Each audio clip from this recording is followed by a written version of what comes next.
Voici l'état d'une cacaoyère après le passage des chenilles Achaecatochaloides, de son nom scientifique.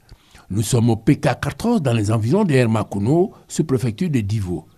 Là, une autre plantation de cacao d'un producteur du village de Kondiebouman, dans la sous-préfecture de Morokro, département de Tiès-Salé. Le mâle est moins prononcé. Singularité de la chenille, elle est phytophage, c'est-à-dire elle se nourrit des végétaux. Elle commence par les jeunes feuilles. Et ce qui est aussi vraiment frappant, c'est qu'elle n'épargne rien. Toutes les cultures qu'elle trouve dans le champ, elle bouffe les feuilles. Laissons le soin aux jeunes cacaoculteurs du PK14 de nous expliquer le processus d'attaque de la chenille. Quand ils commencent à bouffer les feuilles, bon, ils ont des chenilles qui viennent un peu les bêtes noires comme ça. Voilà les déchets qui sont là. Ils commencent à bouffer de l'en haut jusqu'en bas. Donc on rentre dans le champ, c'est comme il y a des gouttes de pluie qui sont dans le champ, ça fait bec. Bon, au bout d'une semaine, vraiment, ils ont commencé à bouffer le champ. Même ici, il y a même mes petits. Si vous arrivez au milieu du champ là-bas, non, vraiment, c'est la domination. Il n'y a plus de feu même sur les cacaoyers. Mamelle de l'économie ivoirienne, une interrogation s'impose d'entre deux jeux. Quel peut être l'impact de cette attaque sur la production nationale? Les zones atteintes sont véritablement très faibles. On parle de 15 000 hectares. Nous avons plus de 2 millions d'hectares de cacaoyers en Côte d'Ivoire. On produit plus de 1 700 000 tonnes. Donc on peut être rassuré. Mais nous restons vigilants. C'est extrêmement important pour nous. Pour cette vigilance, le Conseil du café cacao a déployé des moyens à la dimension de la nature du cacao, l'or brun de la Côte d'Ivoire. Le ministère nous a indiqué les produits phyto nécessaires et nous avons commandé donc la quantité suffisante que nous avons répartie dans tous les foyers qui sont apparus. À partir de là, nos agents sur le terrain ont mobilisé tous les applicateurs de produits phyto que nous avons équipés, à qui nous assurons aussi la prestation donc, des applications sur le terrain. Donc les traitements ont commencé sur le terrain avec les applicateurs dans chaque zone.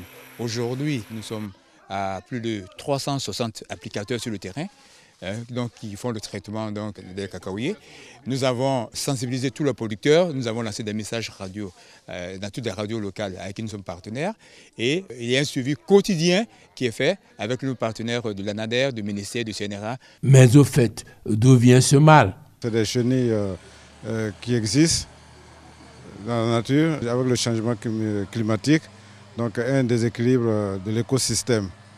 Parce que naturellement, c'est des insectes chenilles qui sont contrôlés par d'autres insectes qui peuvent être des piqueurs qui donc s'attaquent à ces chenilles-là.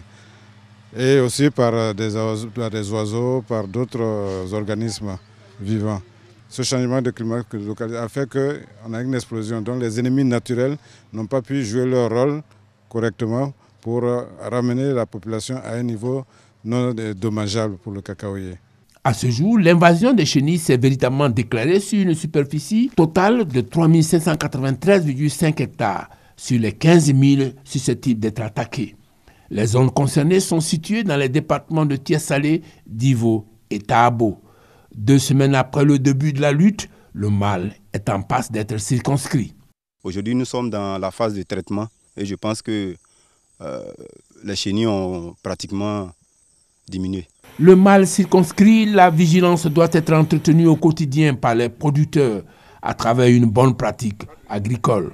Il faut que les producteurs acceptent une fois pour toutes d'appliquer tout ce qui est bonne pratique agricole. Une parcelle qui est déjà propre, une parcelle sur laquelle on enlève tout ce qui est débris, tout ce qui est cabosse pourri, tout ce qui est débris végétaux pourris.